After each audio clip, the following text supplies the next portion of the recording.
안녕하세요. 복선집입니다. 어떤 노래는 단순히 멜로디가 아니라 시간을 되돌리는 마법이 되기도 합니다. TVN 드라마 서초동 6화는 바로 그런 마법 같은 순간으로 시작했죠.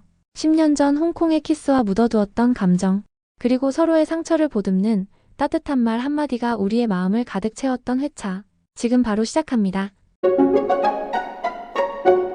술집에서 우연히 들려온 피아노 연주. 주영은 그 곡이 희지의 연주였다는 것을 단번에 알아챕니다.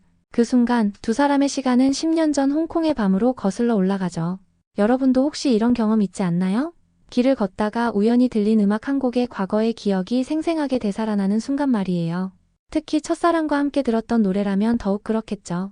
다친 희지를 업고 밤거리를 걷던 주영의 다정함, 그리고 연주가 끝난 뒤 아무도 모르게 나눴던 둘만의 첫 키스까지. 두 사람 모두 이 기억을 지우지 못하고 있었던 거죠. 어쩌면 그때부터 서로의 마음은 시작됐는데 너무 어린 감정이라 제대로 마주할 수 없었을지도요. 두 사람은 서로의 진짜 꿈과 상처를 꺼내놓기 시작합니다. 부모님을 웃게 하고 싶어 피아노를 쳤던 희지의 과거, 그리고 아버지의 파산 이후 변호사를 결심한 사연. 주영 또한 말싸움과 공부를 잘했다는 이유로 자연스레 변호사가 된, 의외로 큰 열망 없이 선택한 길이었음을 고백하죠. 서로의 가장 약한 부분을 무심한 듯 따뜻하게 보듬어주는 두 사람. 많이 힘들었겠는데 그래도 잘 이겨냈네요. 잘했어요. 주영의 이 한마디가 희지의 오랜 슬픔을 녹였을 것이고, 그래도 나한텐 좋은 선배고 좋은 사람이에요. 희지의 이 한마디에 주영의 표정이 살짝 풀리는 걸 느낄 수 있었죠. 얼마나 많은 사람들이 내가 정말 하고 싶었던 게 뭐였지? 라고 생각해봤을까요? 희지처럼 가족을 위해, 주영처럼 현실적인 이유로 꿈을 접고 다른 길을 걸어온 사람들이 우리 주변에 얼마나 많은지. 그래서 두 사람의 대화가 더욱 마음에 와닿았던 것 같아요. 6화의 또 다른 주인공은 단연 하상기였습니다. 모두가 그를 재벌 2세로 오해했지만 진실은 정반대였죠. 그의 진짜 이야기는 눈물겨웠습니다. 학교에서 그의 별명은 봄의 정령이었다고 합니다. 장난인 줄 알았지만 그 별명 안에는 가을 내내 일을 해야만 봄 학기를 겨우 다닐 수 있었던 한 청년의 고된 시간이 새겨져 있었습니다. 로스쿨 역시 장학금 덕에 겨우 마칠 수 있었죠. 봄의 정령이라는 별명이 이렇게 가슴 아픈 사연을 품고 있을 줄 누가 알았을까요? 상기의 고백을 들으며 우리는 얼마나 많은 사람들이 자신의 아픔을 유머나 농담으로 포장해서 살아가고 있는지 깨닫게 됩니다. 상기는 누구보다 가난의 무서움을 잘 알기에 돈에 집착할 수밖에 없었던 겁니다. 돈에 대한 집착을 단순히 탐욕으로만 볼 수 없는 이유가 바로 이런 거죠. 가난을 겪어보지 않은 사람은 결코 이해할 수 없는 그 절박한 말이에요. 자신과 이름이 같은 진짜 재벌 친구가 더 욕먹을까봐 차마 자신은 아니라고 말하지도 못하고 그저 지나가기만 바라던 상기. 결국 쏟아지는 악플에 무너져 자신의 모든 것을 털어놓았을 때 그의 마음은 얼마나 비참했을까요? 아마 대체로 유복한 환경의 변호사 동료들 사이에서 나만 가난했다고 말하는 것이 죽기보다 싫었을지도 모릅니다. 그 위화감과 소외감이 얼마나 두려웠을까요? 하지만 동료들의 반응은 의외였습니다. 오늘 주인공은 너냐며 별거 아니라는 듯 툭툭 던지는 농담. 상기의 가난이 부끄러운 비밀이 아니라 그저 그의 삶의 한 부분일 뿐이라는 친구들의 태도에 상기는 비로소 자신의 벽을 허물고 세상 밖으로 나옵니다. 우리도 이런 동료들이 있다면 얼마나 좋을까요? 서로의 아픔을 이해해주고 별거 아니라며 툭툭 털어줄 수 있는 그런 사람들 말이에요. 그리고 상기는 창원을 자신의 어머니가 운영하는 국밥집에 데려가죠. 자신의 진짜 모습을 누군가에게 보여줄 수 있다는 건 정말 큰 용기가 필요한 일이에요.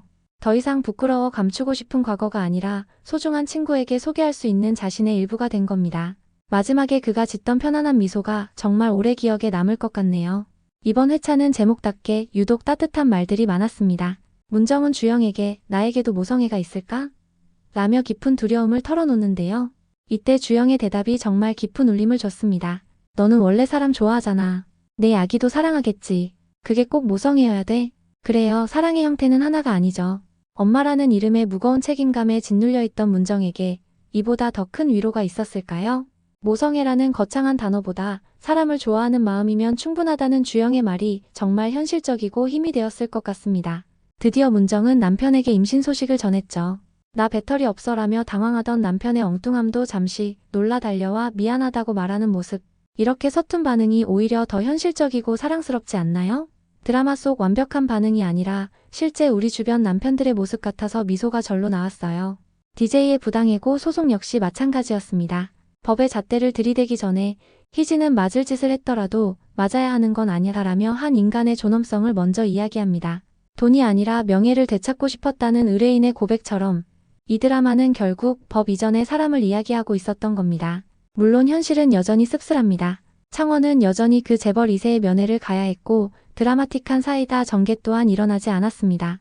재벌 2세는 결국 무죄 판결을 받고 풀려났으니까요.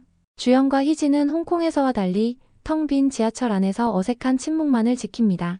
10년 전의 그들과 지금의 그들 사이에 놓인 시간의 무게감이 느껴져요. 주영은 이제 한 발 더 다가가려는 듯 보이고 희진은 그런 주영을 가볍게 받아주는 모습이었어요. 조금씩 조심스럽게 다가가려는 그들. 그래서 더 현실적인 두 사람이죠. 첫사랑을 다시 만난다는 게 영화처럼 쉽지만은 않다는 걸 보여주는 것 같아요. 이번 6화에서는 비밀을 고백하고 서로를 위로하며 한 뼘 더 성장한 서초동의 변호사들. 과연 7화에서는 주영이 좀 더 용기를 내어 두 사람의 거리를 좁힐 수 있을까요? 그리고 이들의 관계가 다른 어소들과 어떤 변화를 일으킬지 벌써부터 다음 이야기가 기다려집니다. 여러분은 어떤 장면이 가장 인상 깊으셨나요? 댓글로 나눠주세요.